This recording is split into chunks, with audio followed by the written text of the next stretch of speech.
Hello LEGO Star Wars fans, this is Septus Destroyers, rounding up of LEGO Star Wars set reviews today. This time it's not a 2012 set we're taking a look at, it's actually a fairly older LEGO Star Wars set. It's not the Imperial V-Wing from last year, but it's the Republic V-Wing, which was released many years ago. I'm not actually sure when it was released, but I believe it was around 2005, 2006 or 2007. But yeah, it is a pretty nice ship and set overall, but take a look at the instructions first. So you get the instruction booklet there. The number of this set is of course 6205. I don't have the box there.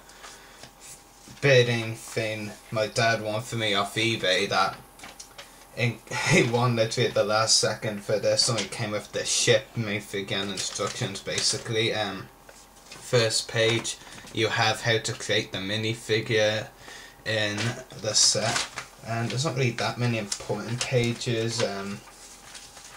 There's also some other sets that were released around the same time as this one, which is the original ARC 170 Starfighter and Anakin's Yellow Revenge of the Sith Jedi Starfighter with Vulture droid. So not really that many important pages actually, but that's the instruction booklet. Just give you one last look at it.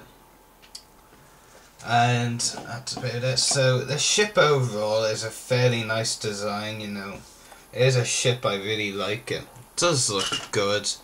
I have to say, Hasbro, no, sorry, LEGO did a really good job on this one. I mean, like I mentioned before, it is a fairly old set, but I much prefer to the one that came out last year, the Imperial version, mainly because it's Republic, but it just has a nicer colour. I mean, the Imperial one is just like all black and it kind of looks pretty bad. I'm not necessarily saying the LEGO thing is bad, I'm saying that the overall ship design being all black is bad. I mean, red and grey and a bit of white here just is so much better. And there's a look at the back. Take a look at the minifigure included now. And that minifigure is a General Clone Pilot. Just fix the cover on the ship first. Okay, here's the minifigure. So it's the generic clone pilot from Revenge of the Sith that we had until like last year. So when they finally updated it, or it might have been 2010. It was 2010 actually.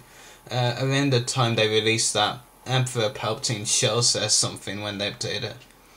So they updated it in the second release of the ARC 170. I am just not with it today, but this is what the Clone Pilot originally looked like when LEGO first made minifigures of them, around when Revenge of the Sith was released. It is pretty nice.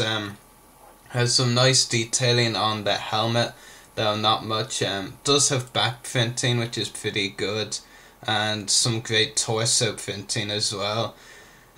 Just like it was for non-Clone Wars clones back then, and still is now, I think. You get a blank head underneath, just blank black head.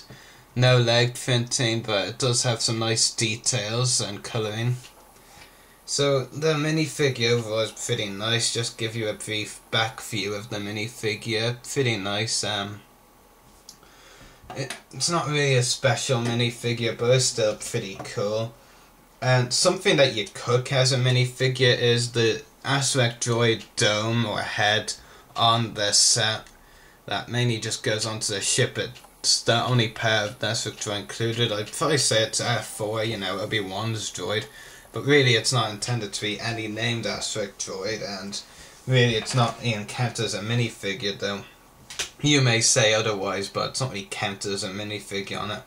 But the ship overall, LEGO did a great job on it, I should say, because it was released ages ago. Has some cannons, or what are meant to be cannons, over here and over there, so pretty cool. And just topple it over and give you a look underneath. So it is pretty cool, a nice ship.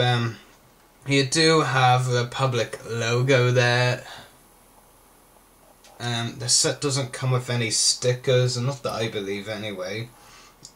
Just give you a look at the Waynes, pretty nice Waynes, and on the other side. And yeah, I mean, and the Waynes here can also go into another mode, which is kind of like a fighter mode or something. Does look cool that way as well, but I prefer when it's like at the side, because that's what it really is meant to look like, I think, when it's like in battle or something.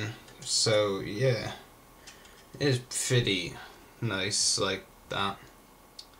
And overall it's a pretty good ship. I'll actually just show you how you put the clone pilot in briefly. Okay. Very easy to do, really, no problems with it. There we go. So yeah, easy to fit them in and definitely great. This set is, I have to say, a really nice set, and if you haven't picked up already, I recommend it. If you're looking at some older sets, yeah, to go into your collection, because it is very nice. You get a very nice ship, a pretty good minifigure, not really too spectacular or anything, and you get the droid dome head, and you get some really cool pieces. A very accurate representation of the Republic V-Wing fighter, mainly seen in the Star Wars Battlefront games, but it is also in Revenge of the Sith. Why do I keep thinking of Return of the Jedi today for some reason? But it does look very accurate to how it looked in Revenge of the Sith, so yeah. I'll probably give it an 8 out of 10. Like I said, nothing really too special, but it's a very nice set for what it is. And if you see a cheap one going for on eBay, like my dad got me this like around £10 or so, maybe more. So yeah, really good ship, really happy with it. I actually had this set before, but broken in my big Lego box. But this is very nice, a very nice ship, and it's pretty cool. So I hope you've enjoyed this review. We're back to Hasbro reviews starting tomorrow, and we're going to take a look at a vintage collection figure from last year, Bastia Sean. So keep an eye out for that review tomorrow. May the Force be with you, and happy hunting.